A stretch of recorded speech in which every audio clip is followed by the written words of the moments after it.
Part 1. Upon the charred remains of a world, a spark of remembrance. Chapter 1. 800 years later. It was just past midnight, and Lord Essen was going about some dark work. Possibly treasonous work, if anyone were to ever know of it. Work that the Secretary of the High Court should not be dabbling in.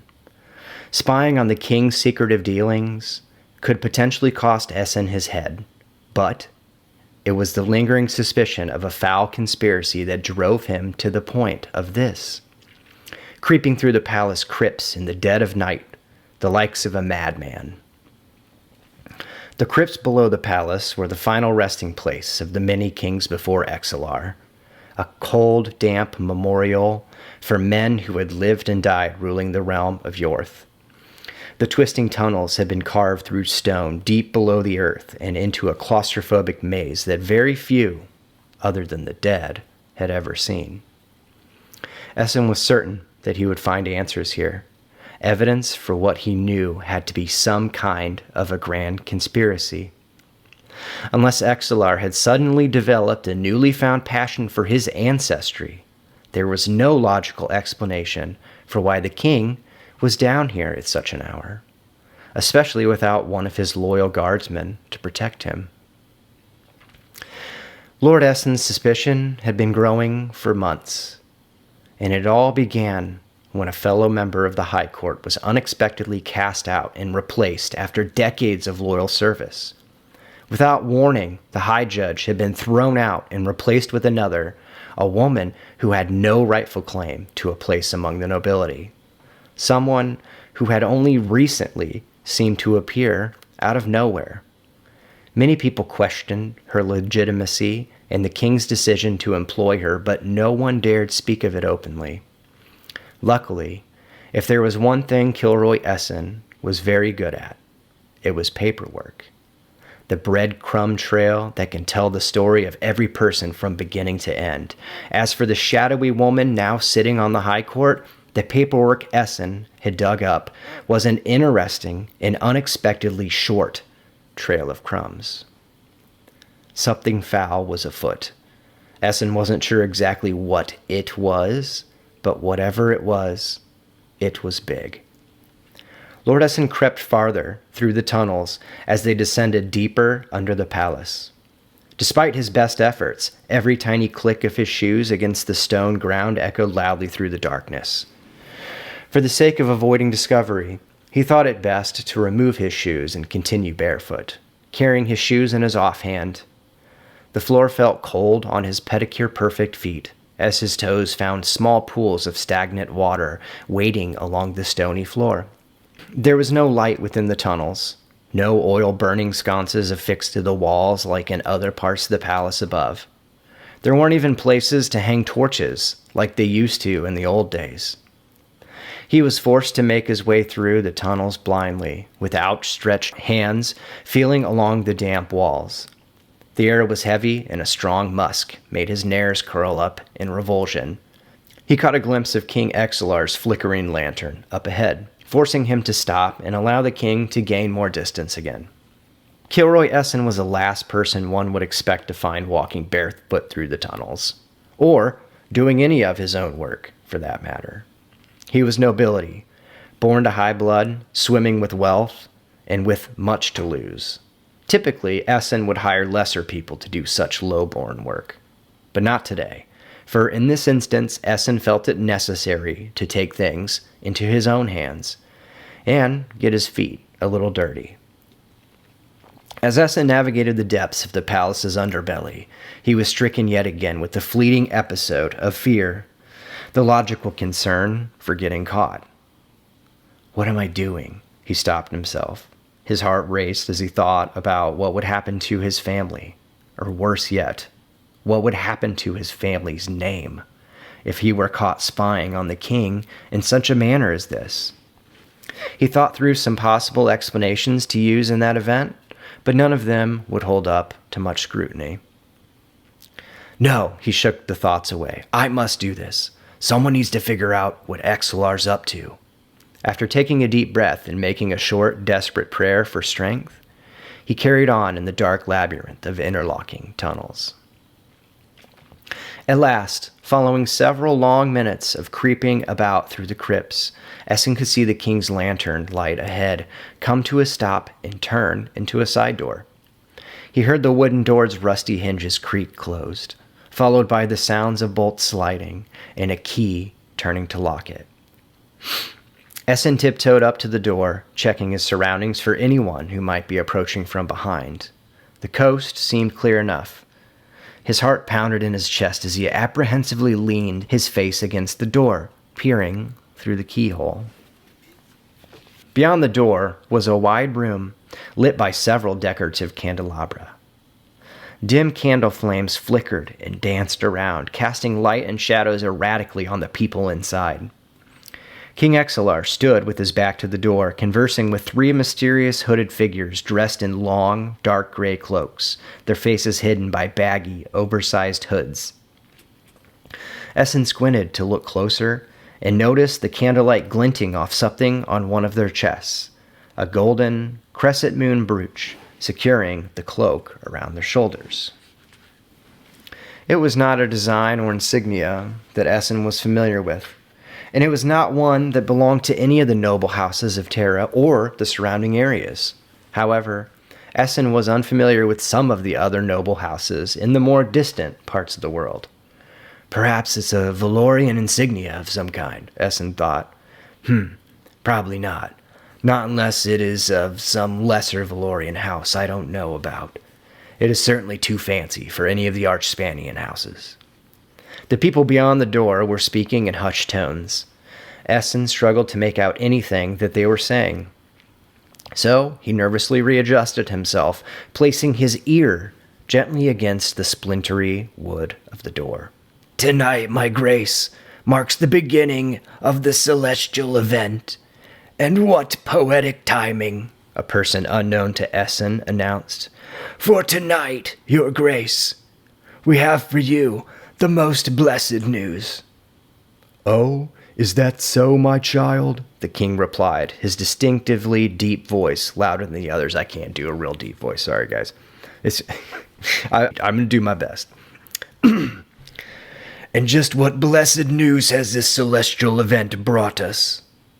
"Your grace, may I celebrate with the highest of honors in bringing you this incredible news," the hooded man replied.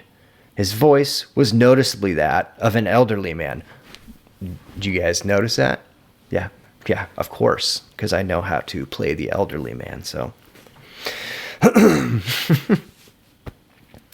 "Your grace, may I celebrate with the highest of honors in bringing you the incredible news," the hooded man replied. His voice was noticeably that of an elderly man.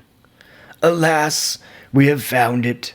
After many years of strife, botheration, and red herrings, we have finally acquired the artifact." "Let me see it," the king burst in hastily. "Let me see it," the king burst in hastily. "Do not waste my time, child."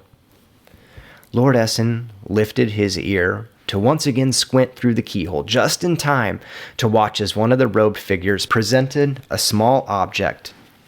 It was too small and too far away for Essen to identify what exactly this aforementioned artifact was. The shadowy person handed the object over to the king, and King Exelar swiped the object away like a child reaching for a sugary treat. "What the fuck is that thing?" Essen accidentally whispered under his breath. He bit his tongue and squinted harder, trying desperately to see through the tiny hole. As the king received the object, two of the cloaked figures watched excitedly, their hands fidgeting while the third person suddenly stepped backward, stumbling slightly. They quickly regained balance, straightening into an attentive pose. "Great goddess! My oh my, how it shines!" The king stared intensely at the object in his hands, a wide smile spread across his face. "Such illustrious light! And the weight! Its mass is more than I expected. It is truly incredible." The king turned the object around in his hands, continuing to make observations as the others watched him in silence. I can hear it speaking to me, the king continued, surprised. It calls out to me, he laughed. You have done fantastic work here, my children of starlight. Thank you, your grace. We agree that it does in fact beckon you, as was promised. We live to serve him, and thus we live to serve you, O holy vessel.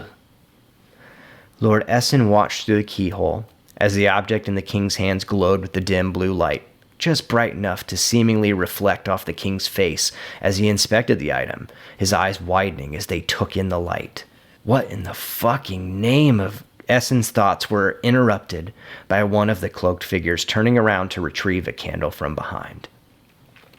He held it at chest level while leading a soft chant of strange strings of words in an unknown language.